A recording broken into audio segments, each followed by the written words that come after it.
Hi, I'm Calvin James, author of The Color Water Fountain. I want to thank everyone and anyone who's out there watching. Greatly appreciate all your support. For independent artists, it's really tough to get products out there and push them. So if you know other independent artists out there, always try to support them. It's so great that you guys have come out and purchased the book, and I've been having a lot of fun doing this. So in the corner, I guess, well, to my right, it might be to your left, is Jordan Paizuti. She's the author of The Colored Water Fountain. We have Chris Hansen on the bottom left.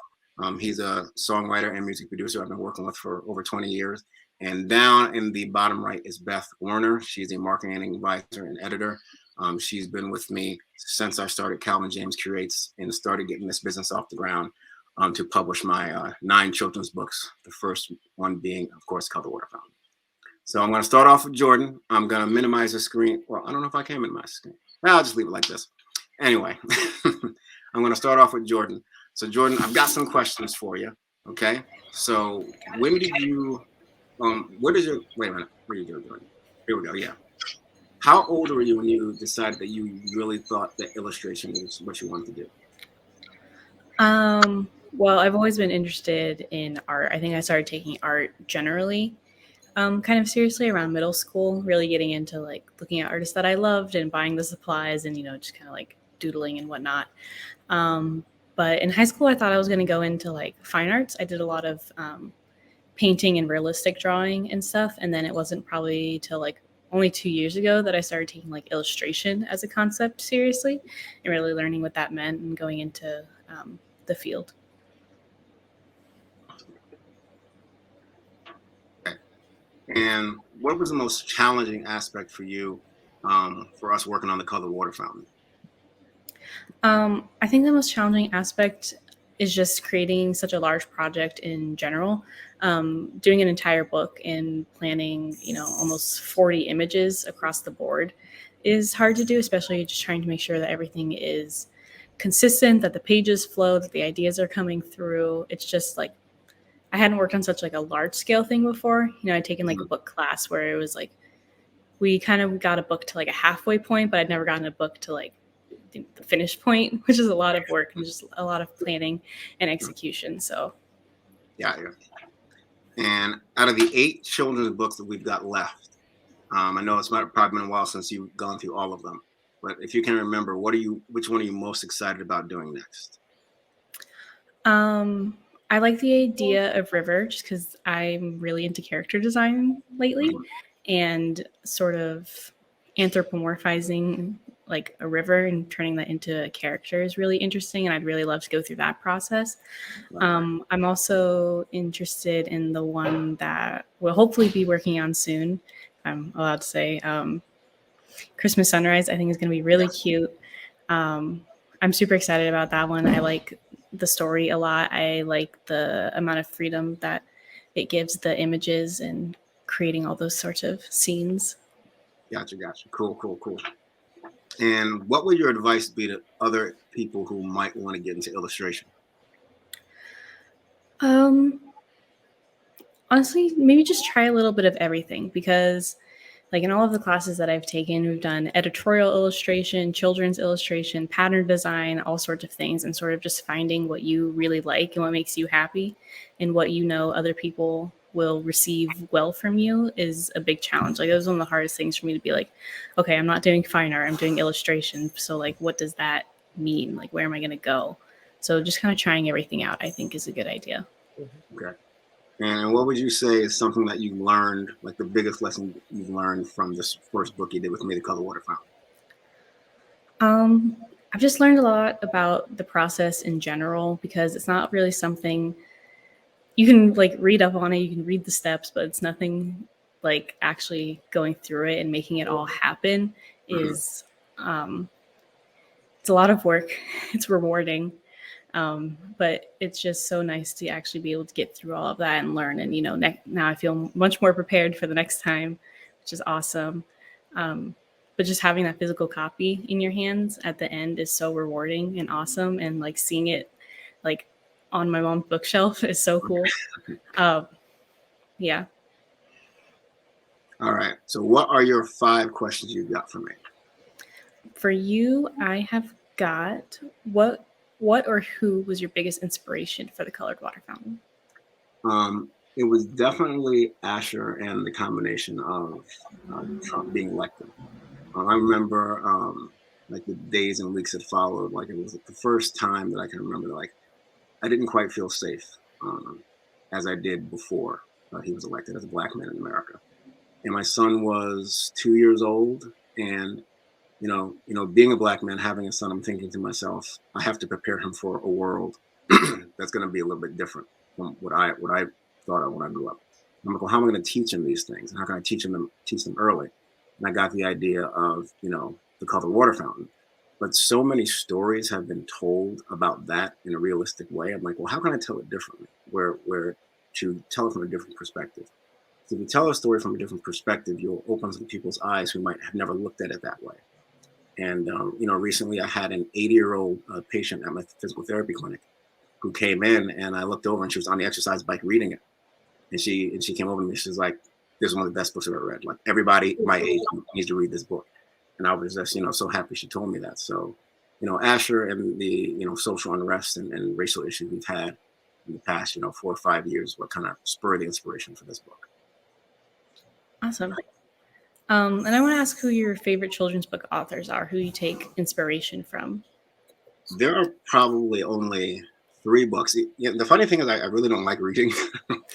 I listen to a lot of books on tape, but definitely the 3 books that I'd say have influenced me the most is The Giving Tree, The Silmarillions by J.R.R. Tolkien, and The Lorax. Like, and if anyone's ever read those 3 books, and over the years they read my books, they'll see like the influence of those stories. How like Colored Water Fountain has a lot of lore in it. Like I give it a deep backstory of where the story comes from. There's a social lesson to it, and how like in the Lorax, like he creates a different world to say how destroying the environment is not a good thing, and how we need to build a better relationship with nature. So those 3 books, and the Giving Tree is just like that book is just like heartbreaking, and then like it just I can read that 100 times in a row and it still hits me. So I wanted to write stories like that have like a powerful message, and that not only kids enjoy reading, but adults enjoy reading too. Awesome. What's the most rewarding part of this project now that it's sort of wrapping up? Having it done. Yeah. Oh, man. I remember like we kept going back and forth. I'm like, oh, like this word is misspelled. Like we forgot this, we forgot that. Like, and the same thing on my end. Now that we've been through this, now I figured out like, okay, you can just do the images. The next book, I'll just do all the editing, and then Beth will look it over and we'll be done. Like you said, just the process of going through this remind me a lot of my first album, where Chris and I had recorded for like 6 months, and there was a power outage, and we lost 6 months of work, whole album gone. I had to do the whole thing over. Just getting it done, was very, very rewarding. Like, this is finished. We can move on. Yeah. What was the hardest part of bringing this story to life? The planning. So when I was, in my early 20s working with Chris, and I started Climax Records Incorporated, I was very naive. I felt like just working hard and being a good person would be enough, and that's totally not enough. You gotta have luck. You gotta have good planning. You gotta have good people around you. And so the toughest part was planning it out. So I started planning this like in 2016, because I started writing these stories a long time ago. And I just made a point that I was not going to make those same mistakes and not really have a plan for not even next year, but like now I have a plan, you see, for 10 years out to make sure this gets done. And so that was the hardest part, because I'm very impulsive and I'm very impatient and I want to get stuff done. So I took those lessons from Climax Records and said, all right, I'm not going to make those mistakes. I'm going to slow myself down. I'm going to make a solid plan. I'm going to get people around me that are going to help me complete this plan. Yeah. And then my last question for you was, what was something that you learned working with me as well? Trusting you. Because every time, you're a creative person, and I know this goes to Chris and you as well, you have a vision in your head of how you want something to be or look. And I remember probably our biggest disagreement was the cover and the letters, because I wanted to be white or something like clear, and you wanted to be green. And I really respected the fact that you kind of put your foot down and said, I really feel strongly about this. Like, these letters should be this color. And I was like, all right. So let me take a look at it again. And you were right. Like, in the end, it was like, okay, she's absolutely right. And so just kind of like giving you your space when you're working. Like, yes, I'm writing it, but you're part of the process, and just trusting that, okay, Jordan knows what she's doing. You know, if she tells me something's gonna work, you know, I gotta trust her. And so that was the biggest thing I learned. Awesome. All right. So, if anybody have any questions for Jordan about like illustration or anything like that? If not, we're going to move on to my buddy Chris. So Chris Hansen is a music producer and songwriter. He's been doing it for over 20 years. He's been with a band called Matt Pond PA and working with them for years. One of my best buds in the world. Probably one of the best things everyone said about Chris is that he's in the race competing with Santa Claus for goodness. And that kind of sums up. Who said that? Matt Pond said that. He said that. Kind of summed up Chris, but he's one of the best buds in the world and has helped me out a ton, and wouldn't be where I am today without him. So here are your questions, Chris. When did you realize that music's what you wanted to do? It kind of just happened. You know, I got into music really young. I like movie music. I didn't get into pop music till I was a little older, you know, maybe 10 or 11. I didn't start playing guitar till 12, I don't think, but you know, it was just something we did. My brother and I did for fun, and then it just became what I kept doing. Gotcha. And over the past 20 years that you've been doing, more than that, like 20 plus years, have you ever had moments of like, all right, I got to do something else, this isn't paying the bills, or any doubts like that? Every day, you know, it's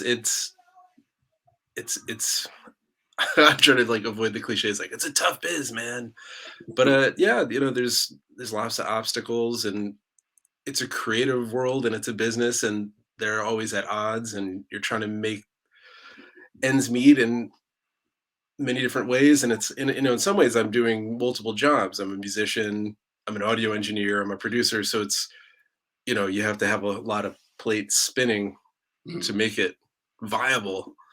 So yeah, and you never know what's going to happen, and especially in the past 2 years, things are really upended for everyone that even thought that they had an idea of what was going on Right. as far as their careers. I forgot I got to plug in my computer. I got to find my plug. Time out. Time out.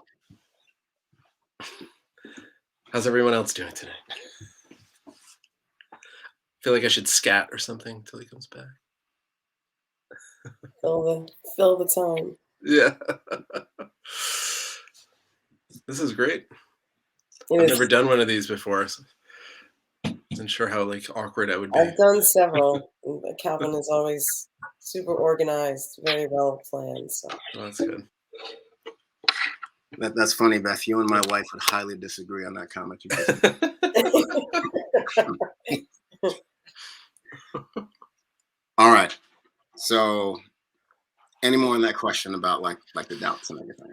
It's constant doubt, and that's, you know, the daily battle, you know, and it's, you know, on the business side of things of making a living doing it, and on the creative side of things, like every time you start something new, it's a clean slate, and that's terrifying. And right, you question your creative abilities, like, well, what am I going to come up with this time? Right. Yesterday I said I was burnt out. Now I'm getting asked to start again. You don't say no, so here I go, make it happen. Yeah, so constantly. I think that's one of the biggest parts of it is, you know, controlling the fear and the doubt of what am I doing, and can I keep doing this, and right, is there a point to any of this? Yeah. All right. So, what was it like touring? Oh man, this could be a whole hour. It's the highest of highs and lowest of lows. It's great and euphoric, and it's a grind. It's constant excitement and total monotony, and it's everything all at once, all the time. It was great. It's a great experience. You know, I'm sort of semi-retired from it for now because I have 2 young kids, so I'm not hitting the road for 3 months anytime soon.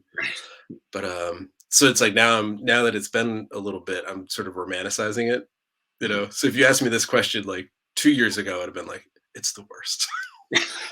But and then now that I had a little distance, it's great. It's beautiful, and you kind of, you know, I'm sort of mostly a studio guy, so I spend more time making records than I do promoting them. So you kind of get isolated, and then you know you make a record, and it takes a long time for people to get used to it. Even though you know the speed of the internet age, like people still an album you put out 2 years ago, people are just sort of getting under their fingers. Right. So it's like you know you're often touring on an album before people have even heard it a bunch and gotten used to it. So what I loved about touring was like the thing that you did 2 years ago that you thought no one liked. Now they come up and tell you like, oh, I love that album. I was like, oh, great. Like I didn't think anyone cared, and now they're asking for so it's there's that validating side of it. But it's I mean the travel aspect is great. You know, I mean I got to go places that I've you know never expected to go, and you're doing it. You know, you're getting paid to do it, and it's wonderful. But it's also a huge grind, and you know you know we were in an A-list band. So we weren't in the lap of luxury. We were kind of on a B list. So it was like, there's something we can make a living doing, but we have to like be really tight. So, Right. you know, you know, the tour manager we hired was me because I was a good deal, and you know, and we didn't hire a bus. We drove ourselves just because it just was viable. So it could be very gritty. You could be going, you know, driving to you know one of the biggest venues in LA or San Francisco, but then it's you know you're coming off a you know 8 hour drive in a van with a bunch of other people that are cranky and don't want to be there. And then you have to show up and it's like glorious. So it's everything. It's like a microcosm. You live in a you know being on tour for a month is like 8 months of life experience crammed into a few weeks. Wow. So Man. that was kind of long winded, but What is your favorite memory of being a musician? there's so many. So many. I remember we went to. This is going to sound sort of like self-glorifying, so I apologize. But we went to the first time we went to Japan. You know, it didn't. We didn't even know that our albums were out there. It was sort of like this weird thing that we got pulled into, and it was like, okay, we can go to Japan and play a few shows, and you know, going to a place you'd never been before. You know, the opposite side of the world, where you know, in a totally surreal place that is different from where I you know grew up as can be, and then seeing people that like recognize me on the street you know in front of the venue and were asking me about like you know oh what was that guitar pedal you used on this song and how you do and I was like you know more about me than I know like I don't so it was you know it sort of sounds really self-congratulatory but it was just you know like memories like that where you know, people would you know, it's like, oh, what I'm doing makes a difference. Like Mm. we're touching people and we didn't even realize it. And Right. Right. we're worried about where, like, which McDonald's is the best that, you know, when we pull up on the highway. And then we realize, like, oh, we're contributing to society in a tiny, tiny way. So, yeah, I mean, I could go on, but that was the first thing that popped into my head. Yeah. Yeah. And what's something you learned working with me over the past 2 decades? I don't know, probably just to relax.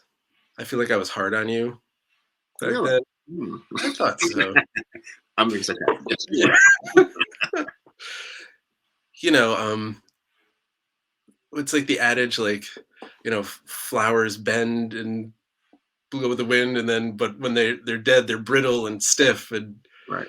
so I don't know. I like learned to go with the flow, and it's like just because I have a great idea doesn't mean it's the right idea or the best idea for the people I'm working with. And I guess it's probably the biggest lesson is like to not make a plan, or at least not make a firm plan. Mhm. Point in a direction and just do work until something's done, but don't decide how it's going to be before you do it. Gotcha. Yeah. All right. Yeah. What's your 5 questions for me? What's the most frustrated you've ever been creatively?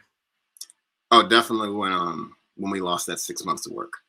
I'd like to state for the record that I did have a backup hard drive, and it was when there was that major power out. Was that in 2003 or That was 4? 2003. When like the whole Yeah, northeast went out? the whole Northeast. I was backing up your files, so it fried both drives. So I Right. just didn't want anyone out there to be like, that guy should have had a backup. I was like, I did have a backup.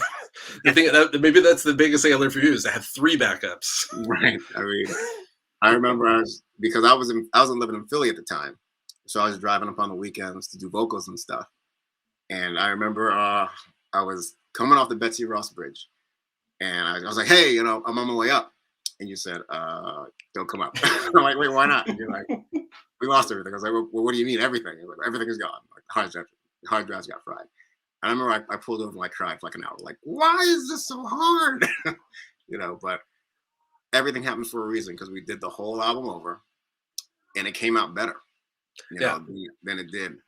But my God, I wanted to strangle someone when that happened. Oh yeah, and it kind of put things in perspective, like what the work is, because we obviously we made it a lot quicker the second time around Right.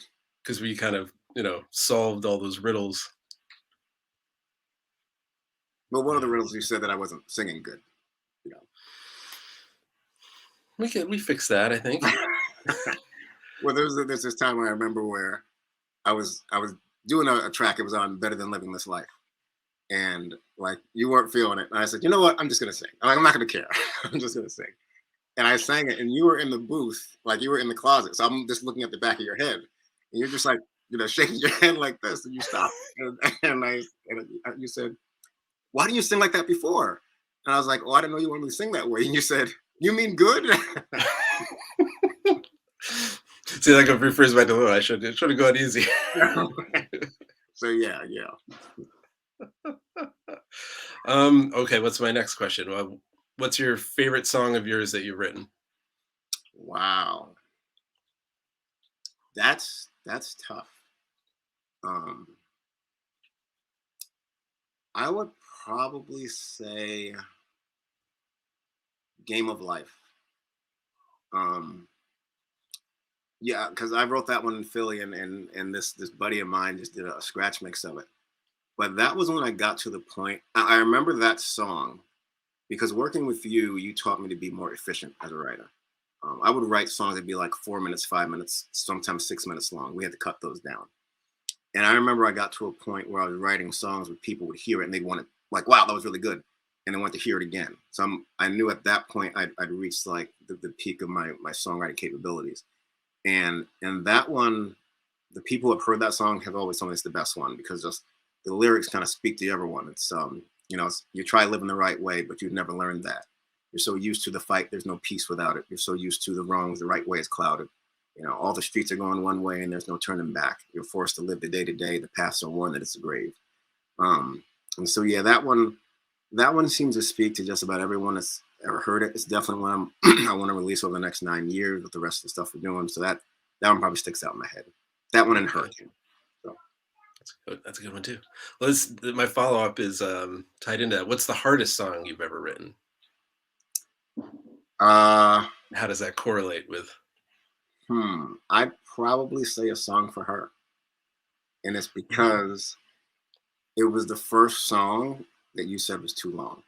So I remember I was playing it for you, and like we were jamming to it, and you were like sitting there like judging, and like, and it got to a point you're just like, nope. And you just like shook your head, and later on you're like, that's too long. Like you said, we got to cut like a minute out, and we had just started working together. It was probably like a couple months after I met you. You're like, who the heck is this guy? Right. So what does he know? I went home, and I was really torn about it, and I was like, you know what? First of all, this dude is helping me for free, so. And he's been doing it longer than you have. So trust him. Similar to the situation with Jordan, we were talking about earlier with the cover. It's like, trust him. And we cut a minute of that song out. And to this day, I don't remember what that minute was. Like it was better for it, but that was a tough decision because that was the first time that anyone ever critiqued me in a way that was like, all right, this needs to be fixed. Like this doesn't work in this way. but that one lesson taught me so much in terms of being a better writer and a better creator going forward, because I realized that, you know, what you hear in your head isn't always going to work. You know, sometimes you got to do something different.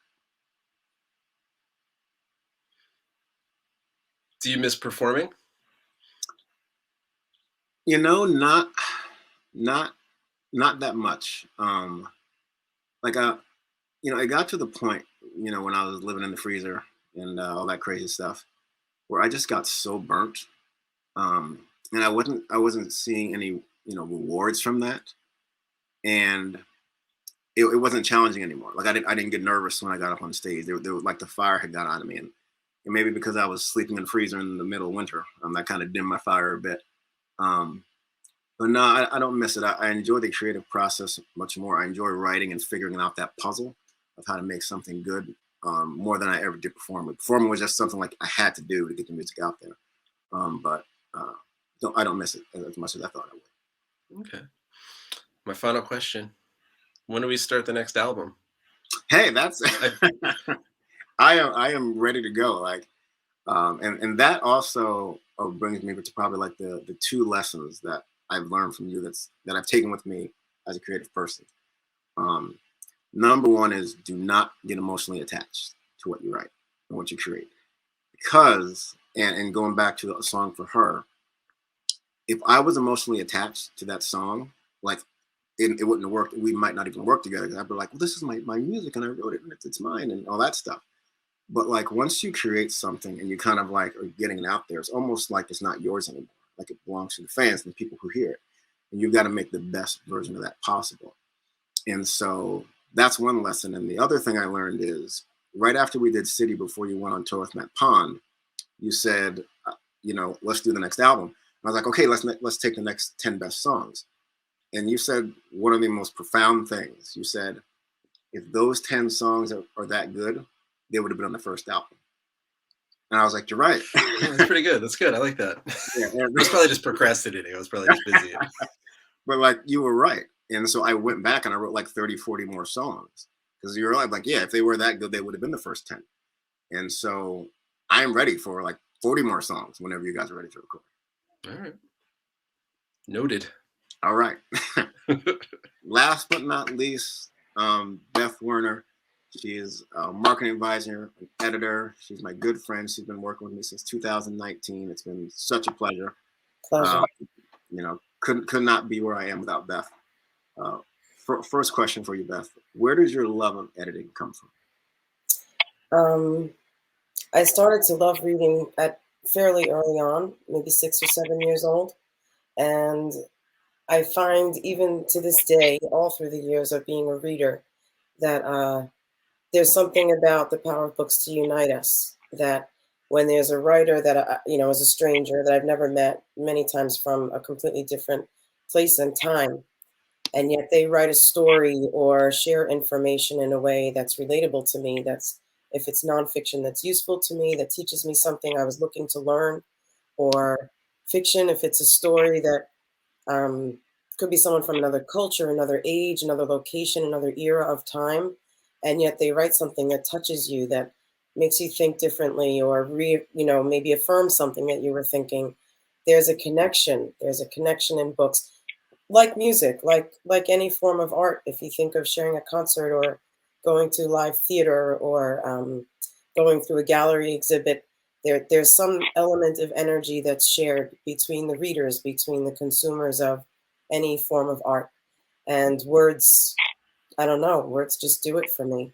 So being a reader, a voracious reader for many years, and then when I was in school and in graduate school later on, I learned about Maxwell Perkins, who was an infamous editor, Scribner and Sons, and I just thought, that's what I want to do. That's the job I want. I want to find writers that I really believe in and see if I can help them foster their, discovery, foster them getting attached to readers. Gotcha. Okay. And what is your favorite story of mine that I've written so far? Well, it's interesting because Jordan and I are meeting for the first time this evening, even though we've been aware of each other. And when you asked her earlier and she said river, I think Calvin, that's And I love all of them. I really feel like each of the stories has its own sense of not only learning, because they're not preachy, it's not about the lesson only, but sort of just this pure entertainment that happens to have this underlying theme where you come away with something that, I don't know, there's something wistful in the stories, something that makes you pensive, that makes you sort of remember it even after you've finished. And River, for some reason, the imagery, um, Jordan really said it best. You know, when you turn the stream into a character and you're looking at it differently than you ever have before. And I think for me, I lost my mom, you know, a few years back, which was a very traumatic experience for me. And so where I don't want to go into too much detail, maybe, you know, most people haven't read the story yet, but the stream separates, it splits in directions, and it's this generational, the mother and the child. Anyway, very moving to me, and I think will be to a lot of people. Gotcha. Thank you. What would be your advice you give to aspiring authors? I mean, that's what I do. I give advice to aspiring authors sort of as a profession. So this is one that I could go on about for quite some time. But in short, just try to do your homework. One of the reasons I think Calvin is so efficient and is seeing success even early on as this book is launching is because of the background in music, because of all the lessons that you learned over the years where you knew what you wanted to do differently this time. And I think the biggest thing that you've changed is preparation. Right. Yeah. So that's, I believe, in working with authors all day, every day, at every stage of the process, the biggest regret that I hear is I wish I had known. I wish I had known. I wish I had known. A lot of people are very enamored by the idea of creating something, writing a story that have characters, segments of dialogue that are sort of burning to get out. And that's all wonderful. That's the passion, the creative side. But publishing is a business. It's an industry. Right. And if you want to build and use a bridge between your thoughts and actually reaching readers and seeing any potential for commercial success, you want to learn the marketplace, learn the nuts and bolts. Like Jordan said earlier, it's very different to learn, you know, hear about something or read about something and actually doing it. It's a lot of work. There are many, many steps to the process. Some of those steps have to be repeated several times. So, biggest advice for new authors is, you know, join a couple of associations, join writer groups where you can network with peers. So it's not costing you money, but you can sort of learn the lay of the land, and be patient. Be patient with yourself. Take your time so that when you're really at the point of launching a book, you feel confident and proud of what you've done, and you're ready to share it without any reservations. Gotcha. Okay. What is the hardest lesson you've learned being an editor in a marketing environment? Probably the same as any marketing in any industry with any kind of product. I've been a marketer for quite a long time, not always in books. And what I love about marketing is that it is unpredictable. So based on even what I said a moment ago, we can prepare, we can do our homework, we can do all the research, define our target audience, craft the product that we feel people are most likely to embrace. We do all we can to line up all the stars. But at the end of the day, there's a lot of prayer involved. We can't control consumer behavior. We try. So that's why the word influencer is so powerful these days. We want to influence them to be curious, to want more. And so the biggest, you know, it's just very difficult when you can't promise results, when you can't say, if you do this, you will achieve this. It doesn't work that way in art, not in books, not in music, not in movies. People can spend hundreds of millions of dollars on a movie and years of hundreds of people working, and it just may not make it. So that's the fun of it. That's the challenge of it. That's the vulnerability. And that's what makes it special. There is no set formula for success. You kind of just do the best you can and put it out there. Gotcha. And what's probably the biggest lesson you learned working with me? You know that. that there is no stopping Calvin James. Yeah. That's what I learned. Oh, terrible. I'm so proud. I'm so proud of you, Calvin. Oh, thank you. I'm sorry. How embarrassing. It's okay. For anyone who really wants something, even if you don't know yet, and you haven't prepared yet, and you haven't done the homework, and you may be approaching it from the outside, learn it. If you want it, learn it. Take the time, set up what you need, network, meet people, teach yourself, build a team. Calvin is proof that anything is possible. That's what I've learned. And it sounds, easy when people say it who are distant, but when you witness it up close, it's kind of remarkable. Thank you, Beth. What's the 5 questions you've got for me? Okay. Oh, I'm so sorry I bawled on your program. No, that's totally. That was the risk you took inviting me because I'm an emotional basket case. Okay. What made you realize that you wanted to expand beyond music to writing stories?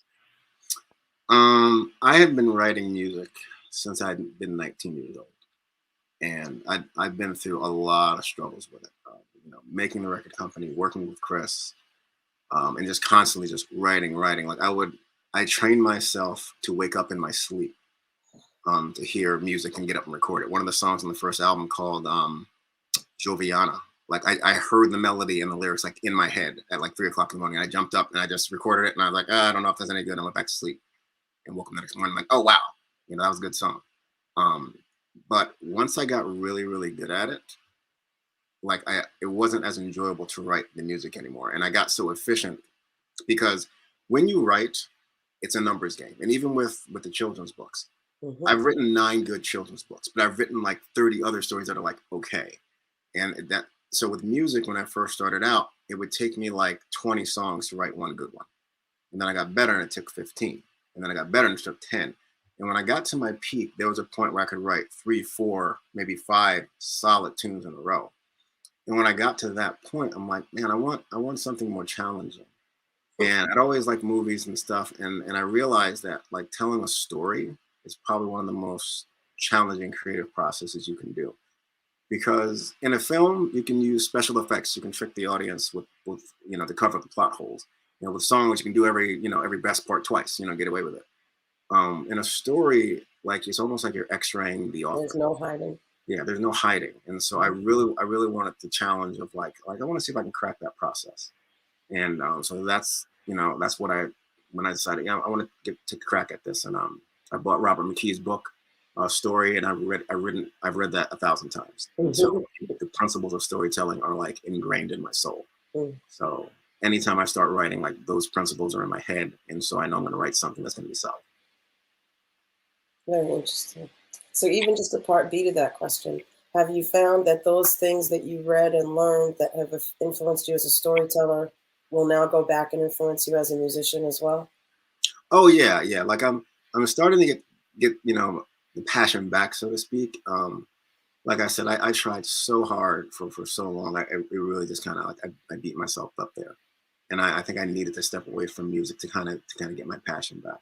And so I'm definitely taking some of those things with me. And one of the biggest things I've learned is to not paint yourself into a corner. And so something I'll do now when I write, I'm like, all right, I want to write a song in a key I've never written before, just to see what happens, or like, all right, I'm going to write a song where I start with the chorus because that's way harder to do than like building up to it. So I try to give myself little principles to follow and see what I come up with differently to challenge myself. The truest sense of an artist and a creator.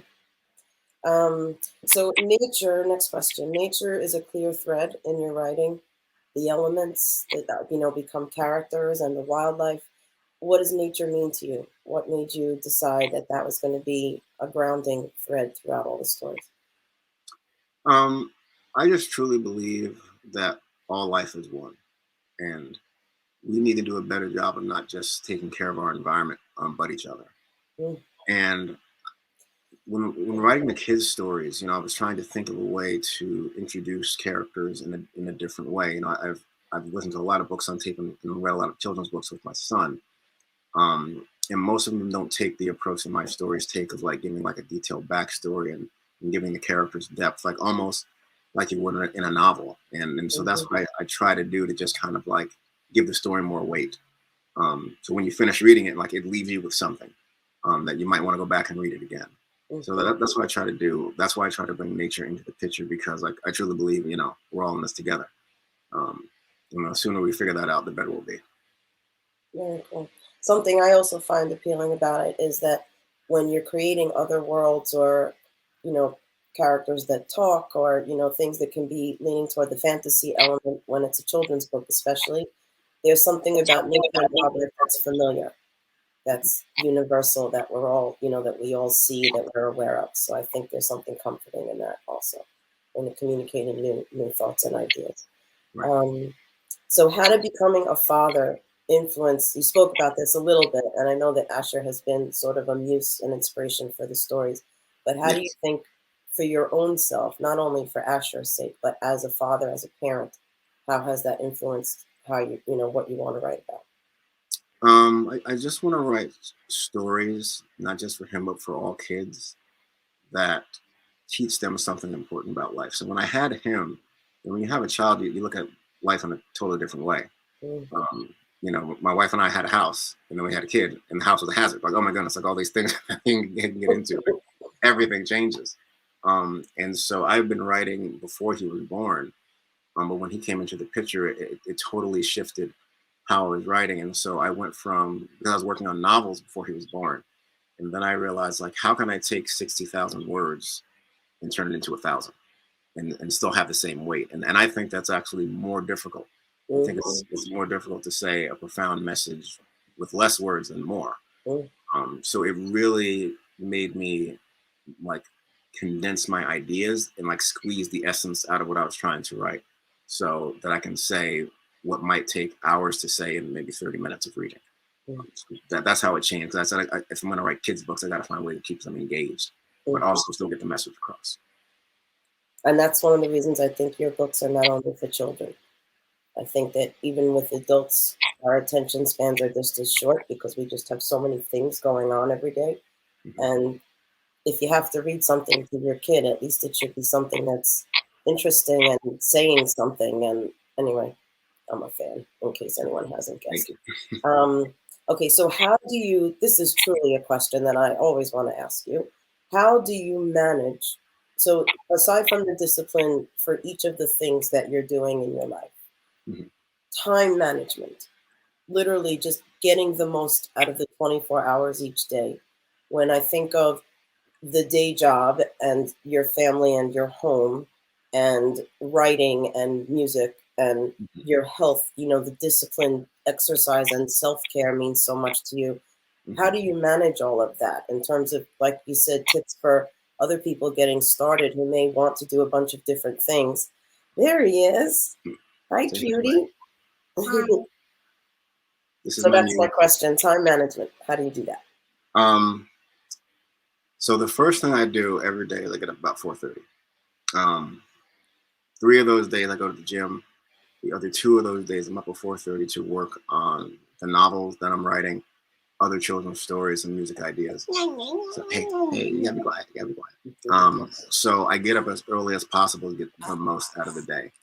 And literally, like every waking moment, I'm thinking of story ideas.